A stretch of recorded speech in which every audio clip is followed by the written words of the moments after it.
नमस्कार। आजकल बहुत सारे स्टूडेंट्स अलग अलग कॉम्पिटिटिव एग्जाम्स की प्रिपरेशन कर रहे हैं, पर जब भी हम किसी एग्जाम की प्रिपरेशन स्टार्ट करते हैं तब सबसे पहला क्वेश्चन हमारे मन में होता है how to prepare for this exam, यानी कि इस एग्जाम की तैयारी कैसे करें। तो अगर आपके मन में भी एक क्वेश्चन है तो इसका आंसर आपको इस सीरीज यानी कि how to prepare for competitive exams के थ्रू मिलने वाला है, क्योंकि इस सीरीज में हम उन हर एक पॉइंट को डिटेल में जानने वाले हैं जो कि किसी भी कॉम्पिटिटिव एग्जाम को क्रैक करने के लिए जानने बहुत ही आवश्यक है। अगर आपने इन पॉइंट्स को ध्यान में रखकर किसी भी कॉम्पिटिटिव एग्जाम की प्रिपरेशन की तो डेफिनेटली आप उसमें सक्सेसफुल होंगे। तो आइए चलिए आज के हमारे इस वीडियो की शुरुआत करते हैं। तो सबसे पहले जब भी हम किसी कॉम्पिटिटिव एग्जाम की प्रिपरेशन स्टार्ट करें तब हमारा पहला स्टेप होना चाहिए उस एग्जाम को क्रैक करने के लिए प्रॉपर स्ट्रेटेजी बनाना, क्योंकि ऐसा कहा जाता है कि half of the job is done when you have a well thought out strategy, यानी कि आपका आधा काम तो तभी हो जाता है जब आप एक प्रॉपर स्ट्रेटेजी बना लेते हैं और उसके बाद का जो आधा काम बचता है वो होता है उस बनाई गई स्ट्रेटेजी का प्रॉपर एग्जीक्यूशन करना। तो अब सवाल ये होता है कि किसी भी एग्जाम के लिए प्रॉपर स्ट्रेटेजी कैसे बनाइए। तो इसके लिए हमें दो पॉइंट्स ध्यान में रखने हैं। एक तो हम जिस भी एग्जाम को देने जा रहे हैं उस एग्जाम की पैटर्न को समझना और दूसरा उस एग्जाम के सिलेबस को एनालाइज करना। तो आज हम ये जानेंगे कि how to analyse the exam pattern. Okay, तो किसी भी एग्जाम पैटर्न को एनालाइज करते वक्त हमें इन तीन बातों का ध्यान रखना है। Number 1, in how many stages the exam is taken. Number 2, time duration between these stages. And number 3, qualifying marks और final cutoff. तो अब हम इन तीनों पॉइंट्स को डिटेल में विथ एग्जाम्पल समझते हैं। तो सबसे पहले बात करते हैं पॉइंट नंबर 1 की, यानी कि जानते हैं स्टेजेस के बारे में। तो सबसे पहले जब भी हम किसी एग्जाम के पैटर्न को एनालाइज करें तब ये जानना है कि वो एग्जाम कितने स्टेजेस में ली जा रही है। उन स्टेजेस में से कौन सा स्टेज हमारा स्ट्रॉन्ग जोन है और कौन सा स्टेज है जो हमारा वीक जोन है, ये हमें आइडेंटिफाई करना है। फॉर एग्जाम्पल अगर बात करें सिविल सर्विसेज एग्जाम की, तो ये एग्जाम टोटल 3 स्टेजेस में ली जाती है, प्रीलिम्स, मेंस और इंटरव्यू। अब इसमें मान लीजिए कि हमें लग रहा है कि प्रीलिम्स और मेंस ये हमारे स्ट्रॉन्ग जोन है, लेकिन इंटरव्यू में शायद हमें थोड़ी सी दिक्कत आ सकती है, यानी कि इंटरव्यू ये हमारा वीक जोन है।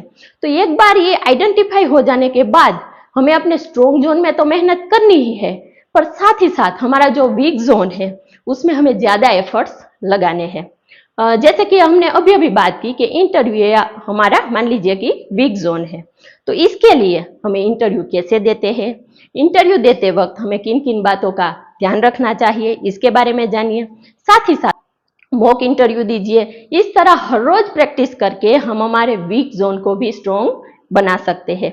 पर ये कब पॉसिबल होगा कि जब हमने पहले से ही हम जिस एग्जाम को देने जा रहे हैं उसकी पैटर्न को अच्छे से समझा होगा।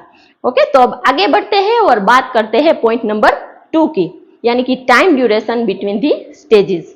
अब हमने पहले ये तो जान लिया कि कोई भी एग्जाम कितने स्टेजेस में ली जा रही है, उसके बाद हमें ये जानना है कि उन स्टेजेस के बीच में हमें पढ़ाई के लिए कितना वक्त मिलेगा, क्योंकि कई बार 2 स्टेजेस के बीच में हमें इतना वक्त नहीं मिलता कि हम एक स्टेज की एग्जाम देने के बाद दूसरे स्टेज की प्रिपरेशन कर सके।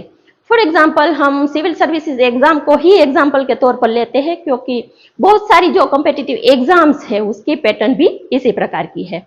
तो सिविल सर्विसेज एग्जाम में जैसे कि अभी अभी हमने बात की कि ये एग्जाम टोटल 3 स्टेजेस में ली जाती है, प्रीलिम्स, मेंस और इंटरव्यू।